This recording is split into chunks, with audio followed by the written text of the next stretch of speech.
Ladies and gentlemen, welcome back to the channel and welcome back to some more Black Ops 4. We just wrapped up the free DLC weekend event here in this game, and my goodness, it was a lot of fun. For those of us who did not have that random issue which would not allow us to actually connect to the online, this weekend's event was really good, and we've talked about it so much here on the channel, but what we saw this weekend is exactly how Call of Duty should be by default, right? With DLC maps being free for everybody, matchmaking being fast because you're connecting to people around you as compared to trying to connect to people with the DLC that's around you, and of course the connection being good by the very nature that everybody's in the same matchmaking pool. Just in general, this weekend's multiplayer event was really freaking good. The game is so much better with everybody being in the same matchmaking pool and everybody being able to experience the same content, but unfortunately it was only for one weekend and the event is now over. But still, because Treyarch decided to activate double experience and double merits during the event, I basically split my time between both multiplayer and Blackout, which is actually what inspired me to make this video here today. At first, I was hesitant to jump on board with the line of thinking that Treyarch cares more about Blackout than they do multiplayer or zombies, because I honestly didn't think it was true when people first started saying it, but over the course of the past couple of months, it's been made pretty clear to see that Blackout is the top priority for Treyarch as a studio. Now, that's not to say that multiplayer and zombies don't get any updates whatsoever, but over the past few months, it seems like Blackout gets nearly double the amount of updates and content as the rest of the game modes, and the big kicker is that all the updates in Blackout are free as compared to the updates in multiplayer and zombies, which are typically things you have to pay for. Think about that for a second. In multiplayer, if we want new content, we have to pay $50 for the season pass if we want new maps, and every time there's a new event or a new operation, we have to drop $50 to $100 to get access to 2 new weapons if we want those weapons immediately. Now, of course, we can grind for them, but grinding takes a very long time. We're talking anywhere from 40 to 60 hours of in-game playtime to get the 2 new weapons, depending on how many daily tier skips we can utilize. The same is true of zombies. They do have it a little bit better when it comes to weapons, because of course new guns are just thrown into the mystery box, but new maps release once every couple of months, and if you want those maps, you have to buy the $50 season pass. You then look at Blackout. Everything in Blackout, besides the initial price of the game, is free. When new guns are added to Black Ops 4, they are put on the Blackout map. The map itself is updated with each season. They overhaul the entire map with every new season, and new locations like Hijacked and Ghost Town are periodically added. We have little additions like the town above Hydro Dam. We have areas like the mansions that are updated, and right around the corner, we have a nighttime update that's going to add Alcatraz Island. You then look at everything else, from weapon variants being added, or limited time modes, the jump packs, the new vehicles, the characters, the paint cans, the camos. It's clear that this game mode is Treyarch's baby, right? This is what they care most about over at their studio, and it definitely shows, but the big question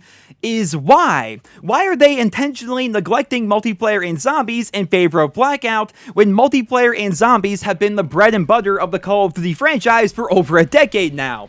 Well, the answer is actually pretty simple, at least in my opinion, and I'd love to hear what you guys think down there in the comments. Blackout is built to last, whereas multiplayer and zombies have a shelf life, right? We've seen this happen time and time again, year after year. The moment a new Call of Duty game comes out, it immediately cannibalizes the player base from the previous game. I would say that roughly 75% or more of the multiplayer community immediately moves on to the new game as soon as it comes out, which basically makes the older game die overnight. The same is also true to a lesser extent for zombies. By the time a new game comes out, the entire zombies community is basically done with the old game, and they're ready to move on to what's new. They want to try out the new story, the new weapons, the new perks, and so on, right? Now, of course, people do tend to go back and play the older zombies maps a bit more than people tend to go back and play the older multiplayer games, but the fact still remains that the community is always on the lookout for what's new rather than what's old. The exception, or I should say the possible exception to this rule, is going to be Blackout. This is the first time we've had a Battle Royale mode in the Call of Duty franchise, and based on what we know so far,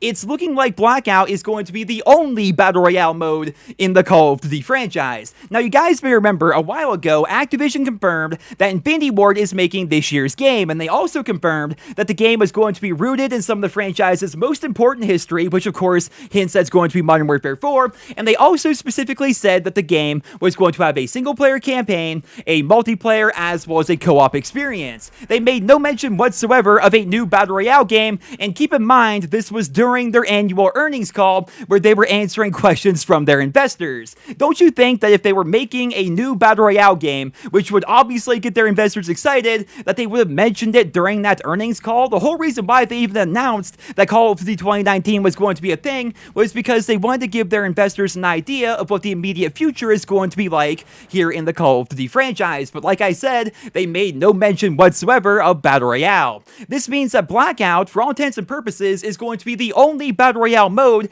that we have in this franchise for the years to come, and I think that's why Treyarch is investing so much into it as of right now. If you think about it, they are constantly updating this game mode and improving it, and again, note how nothing of actual value in the Blackout game mode is locked behind a paywall. Now sure, we can buy characters like Richtofen and more recently the Replacer, and other characters like John and Jane Doe are locked away within supply drops, but that's pretty much it, right? We're talking about cosmetic characters here. Everything that actually matters from a gameplay perspective in Blackout is there already, and every update to the game mode is completely free so long as you own the mode. Now on top of that, we have all the characters you can unlock by playing the mode itself. You have these really awesome looking number skins, which can be unlocked by completing specialist missions. We have camos that can be earned by collecting paint cans. We have all sorts of new game modes all the time, new vehicles, new updates, and things like that. And again, all of these are free so long as you own the game. I think that long term, this was Activision's grand plan for Black Ops 4. I think that they are going to try to take multiplayer and zombies fans for everything they can while Black Ops 4 is the current game, and then the moment that Modern Warfare 4 comes out, I predict that Blackout is going to go free to play, and they're basically going to run it as if it were Fortnite. If you think about it, they already have the purchasable skins as well as the drop packs, and they also have the Battle Pass system, which encourages you to play the game a ton, which not only looks good to their investors, but also encourages people to spend more money. Remember that if you're playing the game a ton, you're more likely to spend money on microtransactions. There's a reason why pretty much every single Battle Royale game and free-to-play game has a Battle Pass style system. It's because it encourages you to play the game a ton, and if you're playing the game a ton, that looks good to their investors, and also, you're more likely to spend money on something that you're putting so much time into. It's a very vicious cycle, and that's why I personally think that Blackout has been getting all the love this year. I think that ultimately, their goal with Black Ops 4 was to enter the Battle Royale market, and looking at how things have shaped up so far for multiplayer and zombies, it really does seem like Blackout was the top priority all along. Now look, I'm sure some of you guys are going to say that Treyarch is doing the best they can with multiplayer and zombies, but pardon my French here,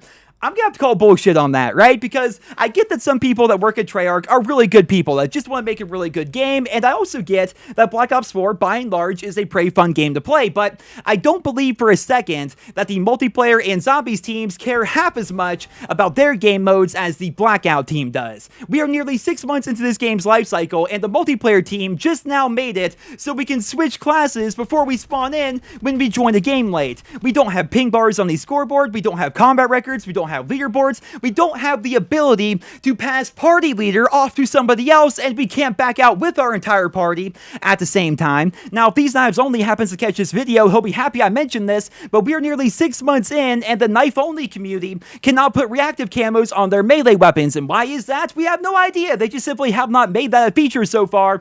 The list goes on and on. All these things may sound like small features, but as you guys know, it's the little features that can make a game great, and when you're missing so many of those little features, they start to become pretty big features. It's clear that the multiplayer team does not play the game outside of when they're working on it at the office, because if they did, if they actually played the game at home like an average Call of Duty fan, then they would see all the problems that the average Call of Duty fan has to deal with on a daily basis, but sadly, they don't care. They just really don't seem to care, and if they do care, that's terrible, man. If they're actually aware of all these problems and they've willingly decided to not fix them over the course of 5 or 6 months, that is freaking terrible. And the same is also true for the Zombies team as well. They just really don't seem to care as much as they used to. Now, some people are willing to give Treyarch a pass on all of this, right? They'll give Treyarch a pass because they really enjoyed World at War, Black Ops 1, Black Ops 2, but we can't continue to give them a pass all the time just because we enjoyed the previous games. We are 6 months into the Black Ops 4 lifecycle, and we are missing so many any of these features.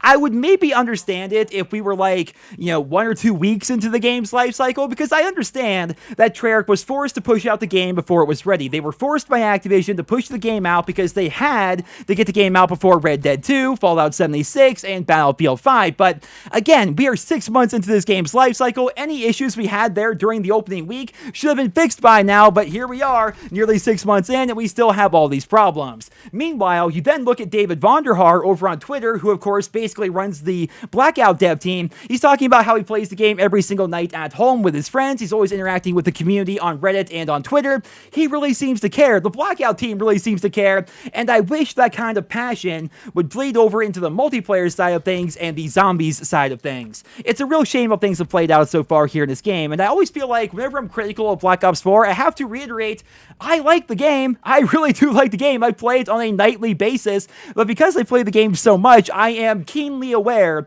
of all the issues that the game has, and that's why I discuss them here in my videos. I'm not going to sit here and act like Black Ops 4 is the best game ever just because I personally enjoy it and play it on a nightly basis, but at the same time, I'm also not going to act like it's the worst game ever because it has some problems, because I don't believe that to be true either. I already have more time in Black Ops 4's multiplayer than I have in Call of Duty Ghosts, Advanced Warfare, or Infinite Warfare. There is definitely a lot to like about this game, but as I've discussed in many videos, there's definitely a lot of inherent problems with the game as well that I hope to see get resolved.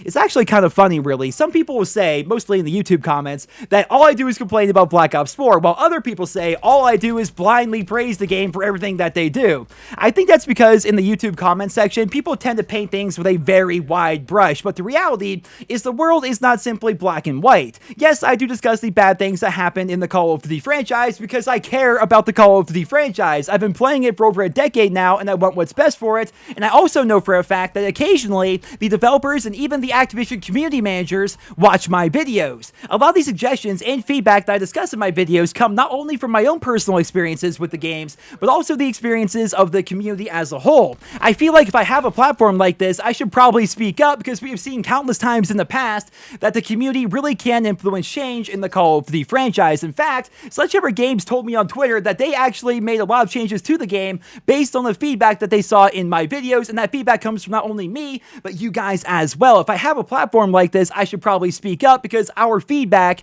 really does matter. Now, obviously, there's going to be a limit as to how far our feedback can go because ultimately Activision has the final say on everything, but if we don't speak up, then nothing's ever going to get changed. At the same time, I love to discuss the positive aspects of the game because I'm a huge fan of it, right? If I don't enjoy a game, I don't talk about the game, i.e. Infinite Warfare. I love the Call of Duty franchise and most of the games within it. So when new content is being announced or changes are being made, I love to discuss that stuff in my videos. I think if you look back at every video I've made over the course of the past couple of years, you're going to notice that roughly 90 to 95% of them are positive videos, and that's because I genuinely enjoy the series. I love playing it, I love making videos of it, but that does not mean I have those fanboy blinders on that make it so I can't see or call out the bullshit that the developers and the publishers are trying to pull. It's all about crossing each bridge as we get to them. There are going to be some positive things as well as negative things, and I'm going to discuss all of them here on my channel because that's what I've been doing over the course of the past 8 years. And right now,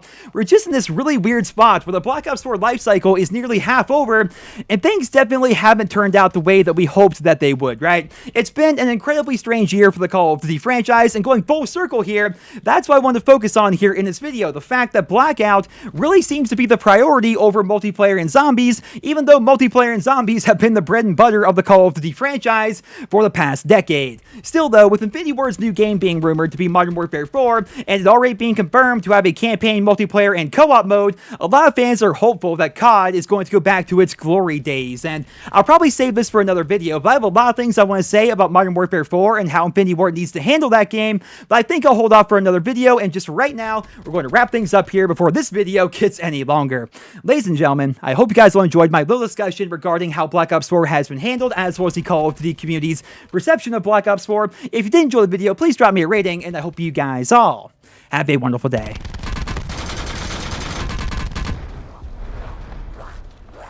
Exactly how we drilled it. Hotel Sierra.